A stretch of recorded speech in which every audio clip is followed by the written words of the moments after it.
أعوذ بالله من الشيطان الرجيم بسم الله الرحمن الرحيم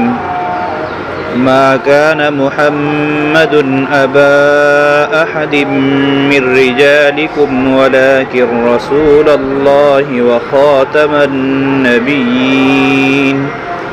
وكان الله بكل شيء عليما۔ اور محمد صلی اللہ علیہ وسلم تمہارے مردوں میں سے کسی کے باپ نہیں ہیں، لیکن آپ اللہ کے رسول اور آخری نبی ہیں۔ وَكَانَ اللَّهُ بِكُلِّ شَيْءٍ عَلِيمًا، اور اللہ تعالیٰ کو ہر چیز کا پورا علم ہے۔ یہ سورہ احزاب کی آیت ہے، اور اس کا پس منظر یہ ہے کہ ہم سب کو معلوم ہے کہ ہمارے نبی صلی اللہ علیہ وسلم کی کوئی مذکر اولاد زندہ نہیں رہی، یعنی پیدا تو ہوئی تھی لیکن بالغ ہونے سے پہلے ہی بچپن میں ہی اللہ تعالیٰ نے کسی مصلحت کی وجہ سے آپ کی مذکر اولاد، نرینہ اولاد کو جو ہے اٹھا لیا تھا، اور آپ صلی اللہ علیہ وسلم کی جو نسل چلی ہے آپ کی بیٹیوں سے ہی چلی ہے، حضرت فاطمہ رضی اللہ تعالیٰ عنہا سے، لہذا بیٹے نہیں تھے، تو کفار مکہ کو جو ہے ایک بہانہ مل گیا، اور وہ لوگ یہ پروپیگنڈا پھیلانے لگے کہ دیکھو دنیا کا دستور یہ ہے کہ جب کسی کا باپ کوئی مشن لے کر آگے بڑھتا ہے، کوئی بھی کام کرتا ہے، دینی کام ہو دنیاوی کام ہو، تو اس کے بیٹے اس کی مدد کرتے ہیں، باپ کے جانے کے بعد بیٹا اس کام کو آگے بڑھاتا ہے، دنیا کا یہی دستور ہے۔ لیکن محمد صاحب کے تو کوئی اولاد ہی نہیں ہے، لہذا ان کے دنیا سے چلے جانے کے بعد ان کے مشن کو لے کر آگے پہنچانے والا کون ہوگا؟ کوئی نہیں ہوگا۔ جب بیٹا ہے ہی نہیں تو پھر کون پہنچائے گا؟ اگر کوئی بیٹا ہوتا تو شاید ان کے مشن کو آگے پہنچاتا۔ تو پتہ یہ چلا کہ گویا کہ محمد صاحب کی اس دنیا سے پردہ فرمانے کے بعد ہی ان کا جو دین ہے یہ ختم ہو جائے گا، یہ کوئی پھیلنے والا ہے نہیں۔ وہ لوگ اس طرح کے پروپیگنڈا کرنے لگے تھے، تو اللہ تبارک و تعالیٰ نے اس آیت میں اس کا جواب دیا ہے کہ کفار مکہ نے دو باتیں کہی تھی۔ ایک تو یہ کہ محمد صاحب کی کوئی اولاد نہیں ہے، دوسری بات یہ کہی تھی کہ جب اولاد نہیں یعنی بیٹا نہیں ہے، مذکر کوئی اولاد نہیں ہے، بیٹا نہیں ہے، تو گویا کہ ان کے مشن کو اور ان کے دین کو آگے تک کوئی پہنچانے والا بھی اب نہیں رہا۔ تو اللہ تعالیٰ فرماتے ہیں کہ تمہاری پہلی بات تو ٹھیک ہے کہ محمد صاحب کا کوئی مذکر اولاد نہیں ہے، ان کا کوئی بیٹا نہیں ہے، لیکن تم نے جو دوسری بات کہی ہے کہ ان کے دین کو آگے پہنچانے والا بھی کوئی نہیں ہے، تمہاری یہ دوسری بات غلط ہے۔ تو اللہ فرماتے ہیں کہ ما کان محمد ابا احد من رجالکم، کہ ٹھیک ہے تمہاری پہلی بات تو ٹھیک ہے کہ محمد صلی اللہ علیہ وسلم تمہارے مردوں میں سے کسی کے باپ نہیں ہیں، لیکن ولکن رسول اللہ و خاتم النبیین، لیکن چونکہ یہ اللہ کے نبی ہے اور آخری نبی ہے، محمد صلی اللہ علیہ وسلم اللہ کے نبی ہیں اور آخری نبی ہیں، گویا کہ آپ کے بعد آپ کی جو امت ہے یہ آپ کی ایک روحانی اولاد ہے، روحانی بیٹے ہیں۔ آپ کی امت اور آپ پر ایمان لانے والا ہر فرد جو ہے یہ نبی صلی اللہ علیہ وسلم کا گویا کہ روحانی بیٹا ہے، اور یہی آپ کے مشن کو لے کر آگے پہنچائیں گے۔ لہذا تمہارا یہ کہنا کہ محمد صاحب کے پردہ فرمانے کے بعد ان کا دین ختم ہو جائے گا، یہ ٹھیک نہیں ہے۔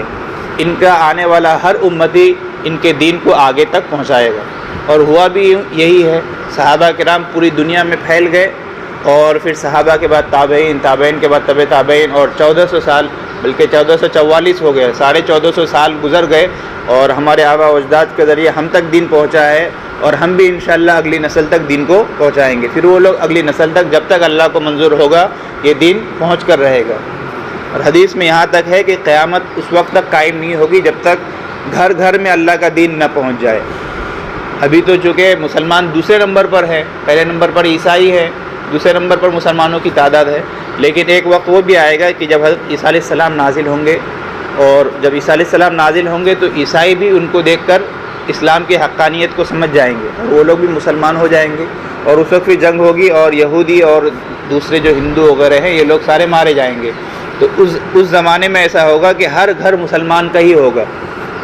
جس کی وجہ سے اللہ تبارک و تعالیٰ چیزوں میں برکت بھی بہت زیادہ کر دیں گے۔ لہذا کفار مکہ کا یہ کہنا کہ نبی صلی اللہ علیہ وسلم کا چونکہ کوئی بیٹا نہیں ہے اس لیے آپ کا دین آگے تک نہیں پہنچے گا، یہ بات ٹھیک نہیں ہے۔ ہاں، آپ کا کوئی بیٹا نہیں ہے، لیکن آپ چونکہ اللہ کے رسول ہیں، آپ پر ایمان لانے والا ہر فرد گویا کہ نبی صلی اللہ علیہ وسلم کا روحانی بیٹا ہے جو آپ کے مشن کو لے کر آگے پہنچائیں گے۔ اس آیت کریمہ میں ایک خاص مسئلے کو بھی اللہ تعالیٰ نے بیان کیا ہے، اور وہ ہے خاتم النبیین، کہ محمد صلی اللہ علیہ وسلم جو ہے اللہ کے رسول بھی ہیں اور آخری رسول بھی ہیں۔ ہم سب کا عقیدہ ہے کہ ہمارے نبی اللہ کے رسول بھی ہیں اور آخری رسول بھی ہے۔ آپ صلی اللہ علیہ وسلم کو جس طرح اپنا نبی ماننا ضروری ہے، اس طرح آخری نبی ماننا بھی ضروری ہے۔ آخری نبی ماننے کا مطلب یہ ہے کہ آپ صلی اللہ علیہ وسلم کے بعد اب کوئی نیا نبی آنے والا نہیں ہے۔ اللہ تعالیٰ نے نبیوں کی جو تعداد متعین کی تھی وہ تعداد گویا کہ پوری ہو گئی۔ آپ صلی اللہ علیہ وسلم ان نبوت کے جو کمالات ہیں، نبوت کے جو اوصاف ہیں، آپ صلی اللہ علیہ وسلم اس کے جامع ہیں۔ آپ کے بعد اب کوئی نیا نبی نہیں آئے گا۔ ہاں، عیسیٰ علیہ السلام آئیں گے، عیسیٰ علیہ السلام کو اللہ نے آسمان پر اٹھا لیا ہے، وہ آخری زمانے میں آئیں گے، لیکن وہ نئے نبی تو نہیں ہوئے نا، وہ تو پہلے سے نبی بنا دیے گئے تھے۔ نبی صلی اللہ علیہ وسلم سے پہلے ہی ان کو نبوت مل چکی تھی، لہذا عیسیٰ علیہ السلام کا آنا اس بات کے منافی نہیں ہے۔ اس لیے عیسیٰ علیہ السلام تو آئیں گے، لیکن وہ نئے نبی نہیں ہیں، بلکہ وہ پرانے ہی نبی ہیں، اور وہ آئیں گے بھی تو اپنی شریعت پر عمل نہیں کریں گے، بلکہ دین محمدی پر ہی وہ عمل کرائیں گے۔ خود اللہ کا نبی صلی اللہ علیہ وسلم نے اس مسئلے کو کئی احادیث میں بیان کیا ہے، اور یہ مسئلہ بالکل واضح ہے کہ ہمارے نبی آخری نبی ہے۔ امت کا اتفاق ہے، شروع سے لے کر آخر تک پوری امت اس بات پر جمی ہوئی ہے، بلکہ صحابہ کرام رضوان اللہ تعالیٰ علیہم اجمعین کا سب سے پہلا اتفاق اور سب سے پہلا اجماع اگر کسی مسئلے پر ہوا ہے تو وہ اسی مسئلے پر کہ ہمارے نبی جو ہیں آخری نبی ہیں، آپ کے بعد کوئی اور نبی نہیں آئے گا۔ اس وقت ایک بندے نے،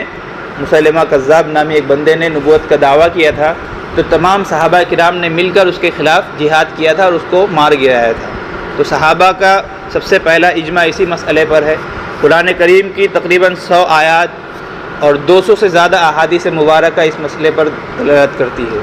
لیکن کچھ لوگوں نے، ابھی انگریز جب ہندوستان میں آیا تھا تو ظاہر سی بات ہے کہ کسی بھی قوم پر حکمرانی کرنے کے لیے ضروری ہے کہ پہلے ان کی اجتماعیت کو اور ان کے اتحاد کو توڑا جائے۔ تو انگریز نے کئی چال چلے تھے، اس میں سے ایک یہ بھی تھا کہ پنجاب میں سے ایک بندے کو کھڑا کر کے نبوت کا دعویٰ کرایا تھا۔ مرزا غلام احمد قادیانی نامی ایک شخص کو انگریز نے کھڑا کرا کر نبوت کا دعویٰ کرایا تھا، اور اس کے پیچھے کارن یہی تھی کہ بھائی مسلمانوں کو کسی طرح توڑا جائے۔ اور وہ پہلا ایسا نبی، مطلب ان کا نبی خود ساختہ نبی ہے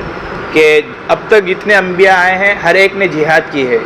ہر ایک نے ظلم کا مقابلہ کیا ہے، کفار کا مقابلہ کیا ہے، لیکن انگریز نے اسے کھڑا ہی اس لیے کیا تھا کہ تاکہ جہاد کو بدنام کیا جا سکے، اور اس نے آ کر سب سے پہلا کام یہی کیا تھا کہ بھائی جہاد وہاد کوئی چیز نہیں ہے، اسلام میں یہ ختم ہو گئی، یہ اس زمانے میں تھی، اب جہاد کا حکم نہیں ہے۔ اور اس کے پیچھے پرپس یہی تھا کہ جب مسلمان جہاد سے رک جائیں گے تو گویا کہ انگریز سے مقابلہ بھی نہیں کریں گے، انگریزوں کو کوئی بھگائے گا بھی نہیں، لہذا ان کی حکومت جو ہے ہندوستان پر بنی رہے گی۔ تو اصل مقصد یہی تھا۔ پھر اس نے آ کر پورا اودھم مچایا ہے اور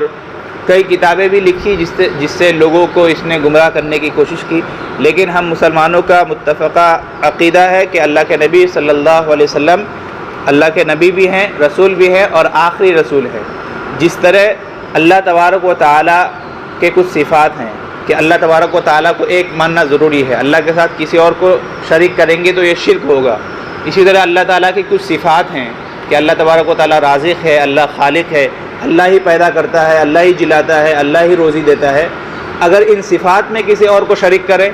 کہ بھائی روزی تو فلاں بابا بھی دیتے ہیں، روزی تو فلاں مورتی بھی دے سکتی ہے، تو یہ بھی شرک کہلائے گا۔ تو جس طرح اللہ تعالیٰ کی ذات میں اللہ تعالیٰ یکتا ہے، اللہ تعالیٰ کی صفات میں اللہ تعالیٰ یکتا ہے، اسی طرح محمد صلی اللہ علیہ وسلم جو ہے، آپ صلی اللہ علیہ وسلم بھی اللہ کے نبی ہیں، اور آپ کی صفات بھی جو ہے بالکل مخصوص ہے۔ نبی صلی اللہ علیہ وسلم کی جو صفات ہے وہ نبی صلی اللہ علیہ وسلم کے ساتھ ہی خاص ہے، آپ کے بعد کسی اور کو نہیں ملے گی۔ اور خاتم النبیین ہونا، یعنی تمام نبیوں کا سردار ہونا اور تمام نبیوں کے آخر میں آنا، اور جنہیں بالذات نبوت ملی ہے، یہ نبی صلی اللہ علیہ وسلم کی ایک خصوصی شان ہے۔ لہذا اس شان میں، اس صفت میں کسی اور کو، کسی اور بندے کو شامل کرنا، یہ بھی گویا کہ نبوت میں شرک کرنا ہے۔ اسی لیے ہمارا عقیدہ ہے کہ نبی صلی اللہ علیہ وسلم آخری نبی ہیں، آپ کے بعد کوئی اور نبی نہیں آئے گا۔ قرآن و حدیث میں تو بے شمار دلائل ہیں ہی، عقلی طور پر سے بھی اگر انسان سمجھے تو عقل بھی ہماری اس بات کی گواہی دے گی کہ نبی صلی اللہ علیہ وسلم جو ہے آخری نبی ہے۔ دیکھیں، درمیان میں ایک بات بتلا دوں کہ اس دن بات آئی تھی کہ انسان نام ہے دو چیزوں کا، جسم اور روح۔ لہذا ہماری ضرورتیں دو طرح کی ہے، ایک تو جسمانی ضرورت ہے اور ایک روحانی ضرورت ہے۔ جسمانی ضرورت کی تکمیل کے لیے اللہ تبارک و تعالیٰ نے انسان کو عقل عطا کیا ہے، یعنی کھانے پینے کی جو ضرورت ہے، دنیا میں زندہ رہنے کی جو ضرورت ہے، اس کے لیے اللہ تعالیٰ نے ہر آدمی کو عقل دیا ہے۔ انسان عقل کے ذریعے فیصلہ کرتا ہے کہ کون سی چیز میرے لیے مفید ہے، کون سی مفید نہیں ہے۔ اسی طرح جانور ہو گئے، دنیا کی جتنی چیزیں ہیں، جنہیں حیات ملی ہے، ہر ایک کو اللہ تعالیٰ نے اس کے بقدر کچھ نہ کچھ عقل دیا ہے، اور انسان کو سب سے زیادہ عقل دیا ہے کہ یہ اپنی چیزیں بھی، اپنی ضرورت کی چیزیں بھی یہ بنا لیتا ہے اور اپنی ضرورت کی چیزیں بھی اختیار کر لیتا ہے۔ تو گویا کہ ہماری جسمانی ضرورت کی تکمیل کے لیے اللہ تعالیٰ نے عقل بنائی ہے، اور روحانی جو ہماری ضرورت تھی اس کے لیے اللہ تبارک و تعالیٰ نے نبوت کا اور رسولوں کا سلسلہ شروع کیا تھا۔ حضرت آدم علیہ السلام سے یہ سلسلہ شروع ہوا تھا، اور اس زمانے میں چونکہ آدم علیہ السلام خود اللہ تبارک و تعالیٰ سے ہم کلام ہو چکے تھے، جنت جہنم سب دیکھ چکے تھے، تو اس وقت سارے کے سارے لوگ مسلمان ہی ہوتے تھے۔ تو اس وقت انسانیت کی ضرورت یہ تھی کہ دنیا میں جب یہ لوگ آئے، نئے نئے آئے دنیا میں، تو دنیا میں کیا کام کرنا ہے، کیا نہیں کرنا ہے، تو اس وقت اسی کے مطابق وحی آتی تھی۔ یعنی حضرت آدم علیہ السلام کو بتلایا جاتا تھا کہ بھائی کھیت اس طرح جوتنی ہے، گھر اس طرح بنانا ہے، اور زندگی اس طرح گزارنی ہے، ضرورت اسی کی تھی۔ پھر جب آگے بڑھتے گئے، نئے نئے لوگ آتے گئے اور دنیا پرانی ہوتی گئی، تو جس طرح لوگوں کی ضرورت ہوتی گئی، انبیاء آتے گئے۔ لہذا سب سے پہلے جو شرک شروع ہوا ہے حضرت نوح علیہ السلام کے زمانے سے، حضرت نوح علیہ السلام کو رسول بنا کر بھیجا گیا، انہوں نے شرک سے روکا اور توحید کی دعوت دی، اور اس طرح یہ سلسلہ چلتا رہا۔ ہم دنیا میں بھی دیکھتے ہیں کہ جب کوئی کام ہم شروع کرتے ہیں تو ایک تو اس کی ابتدا ہوتی ہے، اور پھر دھیرے دھیرے کچھ دنوں کے بعد وہ کام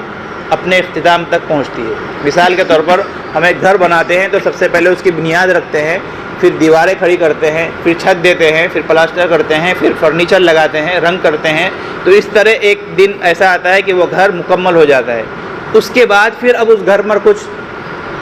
کام کرنے کی ضرورت نہیں ہوتی۔ مثلا یہ مسجد ہے تو پہلے اس کی بنیاد رکھی گئی، دیواریں کھڑی کی گئی، چھت بنایا گیا، پھر ماربل لگائے گئے، کلر کیا گیا، اب اس میں کوئی ضرورت نہیں ہے۔ اب اگر کوئی آدمی یہاں 2-4 اینٹ اور لگانا چاہے تو کیا کہیں گے کہ بھائی مسجد کی خوبصورتی کو اس نے بگاڑ دیا۔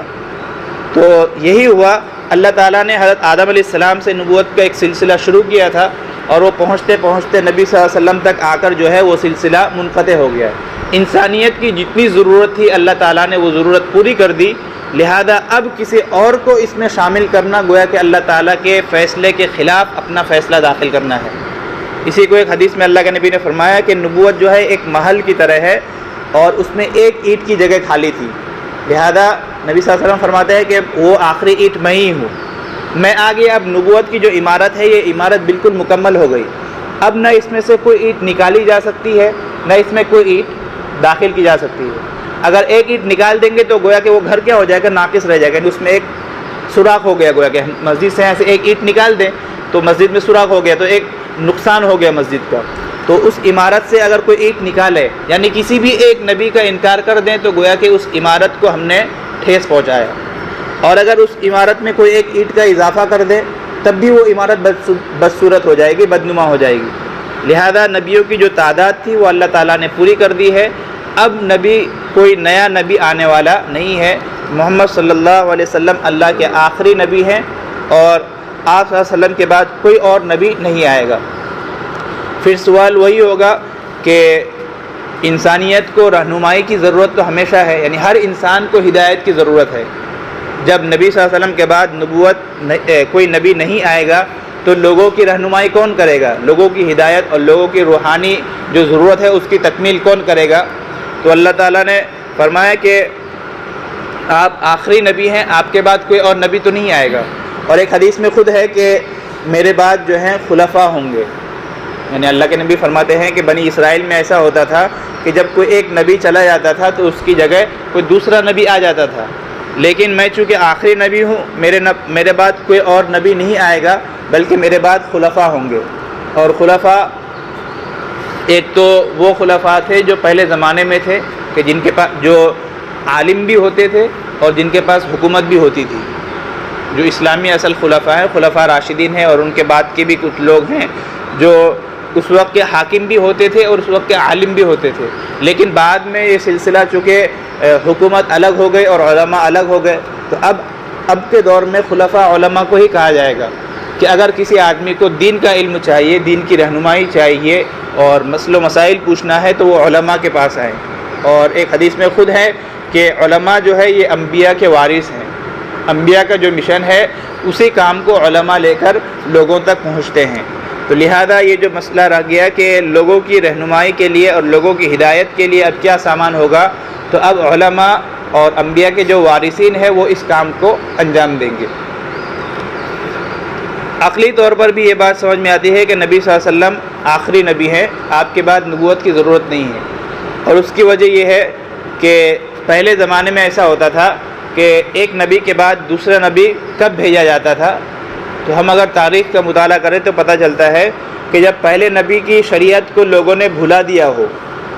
یا اس شریعت میں کچھ کمی زیادتی کر دی ہو، اپنی جانب سے کچھ بڑھا دیا یا کچھ گھٹا دیا، یعنی اس کی اصل صورت کو مسخ کر دیا، تب ہی نیا نبی آتے تھے اور بتلاتے تھے کہ بھائی اصل دین یہ ہے، اصل شریعت یہ ہے. گویا کہ دو صورتیں ہوتی تھی، یا تو پرانی شریعت کو لوگوں نے بھلا دیا ہو، بالکل چھوڑ ہی دیا ہو، پٹری سے اتر کر دوسری جانب چلے گئے، یا ایسا ہوتا تھا کہ پرانی شریعت تو رہتی تھی لیکن اس میں کچھ اضافہ کر دیا، کچھ بدعتیں بڑھا دی کہ پیروں سے بھی مانگنا ہے، باباؤں سے بھی مانگنا ہے وغیرہ وغیرہ، یا اس میں کچھ کمی کر دی، کچھ اضافہ کر دیا. تو ان دو ضرورتوں کی وجہ سے ہی نیا نبی آتے تھے اور لوگوں کو صحیح راستہ بتلاتے تھے. لیکن ہم آخری نبی کو دیکھتے ہیں اور ہمارے نبی کی شریعت کو دیکھتے ہیں کہ آپ کی ایک ایک بات اور ایک ایک تعلیمات جو ہیں بالکل محفوظ ہیں. قرآن کریم میں جتنے احکام ہیں سب محفوظ ہیں، سب قطعی ہیں. اسی طرح احادیث میں بھی آپ صلی اللہ علیہ وسلم کی ایک ایک تعلیمات کو، ایک ایک فرمان کو صحابہ نے اور علماء نے بالکل محفوظ کر دیا ہے. حتیٰ کہ آپ صلی اللہ علیہ وسلم چلتے کس طرح تھے، آپ کی حرکتیں کیا تھی، آپ بولتے کس طرح تھے، آپ کا رخسار مبارک کس طرح کا تھا، بال کس طرح، آپ عصر کی تعلیم میں سنتے ہوں گے شمائل میں، اس میں نبی صلی اللہ علیہ وسلم کا پورا حلیہ آتا ہے کہ نبی صلی اللہ علیہ وسلم چلتے کس طرح تھے، بولتے کس طرح تھے، آپ کا انداز کیا تھا. حتیٰ کہ کتابوں میں یہ بھی ہے کہ آپ صلی اللہ علیہ وسلم نے کتنی بکریوں کا دودھ پیا ہے، آپ صلی اللہ علیہ وسلم نے کتنے اونٹوں پر سواری کی ہے، گویا کہ آپ کی گاڑیاں کتنی تھی، کون کون سی کمپنی کی تھی، کون کون سے اس کا نام کیا تھا. ایک ایک چیز کو لوگوں نے اور صحابہ نے محفوظ رکھا ہے. تو جو دین اس قدر محفوظ ہو کہ جس کی ایک ایک بات اب تک محفوظ ہے اور تواتر کے ساتھ بہت ساری چیزیں محفوظ ہیں، تو جب تعلیمات کو ہم نے نہیں بھلایا ہے، ایک ایک تعلیمات آپ صلی اللہ علیہ وسلم کی زندہ ہے اور ہم تک پہنچی ہوئی ہے، تو یہ اس بات کی بین دلیل ہے کہ آپ کے بعد کسی اور نبی کی ضرورت نہیں ہے. نبی تو تب آتے ہیں نا جب ہم ان تعلیمات کو بھلا دیتے. ہم نے تو ایک ایک تعلیمات کو یاد رکھا ہے. نبی تب آتے جب اس تعلیمات میں کمی کر دی جاتی یا اس میں کچھ اضافہ کر دیا جاتا، اس کو بگاڑ دیا جاتا. لیکن ہم نے تو من و عن اپنے اسلاف سے اور صحابہ سے ہمیں جو باتیں ملی تھی، ہم نے انہی باتوں کو بالکل محفوظ رکھا ہے. اور قرآن کریم خود محفوظ ہے، یہ اس کے بارے میں تو اللہ تعالیٰ نے خود گارنٹی لی ہے کہ قرآن کریم محفوظ ہے. لہذا یہ کہنا کہ نبی صلی اللہ علیہ وسلم کے بعد اب نئے نبی کی بھی ضرورت ہے، یہ بالکل درست نہیں ہے. نبی صلی اللہ علیہ وسلم آخری نبی ہیں اور آپ صلی اللہ علیہ وسلم کے بعد حضرت عیسیٰ علیہ السلام تو آئیں گے لیکن وہ پرانے نبی ہیں، نیا کوئی نبی نہیں آئے گا. اور یہاں پر ایک دو عقیدے اور بھی ہیں کہ جس کے بارے میں یہ لوگ یعنی قادیانی لوگ جو ہیں، قادیانی اور آج کے دور میں شکیلی بھی ہیں جو مسلمانوں کو گمراہ کرتے ہیں، وہ یہ ہے کہ ایک تو یہی عقیدہ کہ ہمارے نبی آخری نبی ہیں، جو ہے کہ نبی صلی اللہ علیہ وسلم کی نبوت دوہری ہے کہ آپ نبی بھی ہیں اور آخری نبی ہیں. اسی کے ساتھ دوسرا عقیدہ یہ بھی ہے کہ آخر زمانے میں حضرت امام مہدی دنیا میں تشریف لائیں گے. امام مہدی یہ اپنے وقت کے بہت بڑے امام ہوں گے اور بہت بڑے مصلح ہوں گے۔ آپ دنیا کے حالات دیکھتے ہیں کہ حالات دن بدن بگڑ رہے ہیں، اور شاید یہ اور بھی بگڑے، یہاں تک کہ جب حالات بہت ہی زیادہ بگڑ جائیں گے اور مسلمان بہت زیادہ پریشان ہوں گے، تو اس وقت اللہ تعالیٰ نبی صلی اللہ علیہ وسلم کی ہی اولاد میں سے ایک شخص کو کھڑا کریں گے، اور وہ عرب کے ہی ہوں گے، یعنی مدینہ کے ہی ہوں گے، اور مکہ میں ان کا پتہ چلے گا، لہذا وہ لوگوں کے امام بنیں گے۔ اور اس زمانے میں پھر تمام لوگوں کو چونکہ انتشار ہو جائے گا، لوگ الگ الگ گروہوں میں بٹ جائیں گے، ظاہر سی بات ہے جب لوگ الگ الگ ہو جائیں گے تو پھر پٹیں گے بھی، تو پھر وہ تمام لوگوں کو ایک جا کر کے ایک جھنڈے کے نیچے جمع کر کے پھر جہاد کریں گے، اور مسلمانوں کی جو شان باقی تھی، مسلمانوں کی جو شان چلی گئی تھی، پھر اس کو وہ واپس لائیں گے۔ تو یہ حضرت امام مہدی ہیں جو نبی صلی اللہ علیہ وسلم کے ہی خاندان سے ہوں گے، اور یہ عرب ہوں گے۔ یہاں بہار کا ایک شخص ہے شکیل بن حنیف، یہ دعویٰ کرتا ہے کہ میں وہی امام مہدی ہوں، حالانکہ احادیث کی کتابوں میں بالکل واضح ہے کہ امام مہدی نبی صلی اللہ علیہ وسلم کی نسل سے ہوں گے اور عرب میں ہوں گے، مدینہ میں پیدا ہوں گے، محمد ان کا نام ہوگا، لیکن یہ شخص جو ہے یہ بہار کا ہے، اور یہ خان ہے، مطلب یعنی اس کی جو اٹک ہے وہ خان ہے، سید نہیں ہے۔ تو اسی بات سے پتہ چل گیا کہ یہ شکیل بن حنیف جو ہے یہ جھوٹا ہے، یہ امام مہدی نہیں ہے۔ امام مہدی آخر زمانے میں آئیں گے، پھر امام مہدی کے بعد دجال نکلے گا، اور اس دن آیا تھا کہ دجال کا فتنہ سب سے بڑا فتنہ ہے، اور دجال کے مقابلے کے لیے حضرت عیسیٰ علیہ السلام آسمان سے دوبارہ تشریف لائیں گے۔ عیسیٰ علیہ السلام جو ہے ان کو اللہ تبارک و تعالیٰ نے زندہ آسمان پر اٹھا لیا تھا، مسلمانوں کا عقیدہ ہے۔ ان کے بارے میں یہود تو یہ کہتی ہے کہ ہم نے نعوذ باللہ ان کو شہید کر دیا، یہود کا یہ عقیدہ ہے۔ نصارہ جو ہے، عیسائی جو ہے، ان کا عقیدہ یہ ہے چونکہ یہ عیسیٰ علیہ السلام انہی کے نبی ہیں، تو ان لوگوں نے یہ عقیدہ گھڑ لیا ہے کہ ہمارے جو نبی تھے یعنی عیسیٰ علیہ السلام، ان کو تو وہ لوگ خدا مانتے ہیں۔ ان کے یہاں خدا 3 چیزوں کے مجموعے کا نام ہے، یعنی اللہ تعالیٰ کو بھی وہ خدا مانتے ہیں، عیسیٰ علیہ السلام کو بھی مانتے ہیں، اور حضرت عیسیٰ علیہ السلام کی والدہ جو ہے حضرت مریم، ان کو بھی مانتے ہیں، جبریل کو بھی مانتے ہیں۔ تو ان کے یہاں خدا گویا کہ 3 خدا ہیں۔ تو وہ لوگ کہتے ہیں کہ عیسیٰ علیہ السلام جو ہمارے خدا ہے، انہوں نے پھانسی لے لی تھی، یعنی انہیں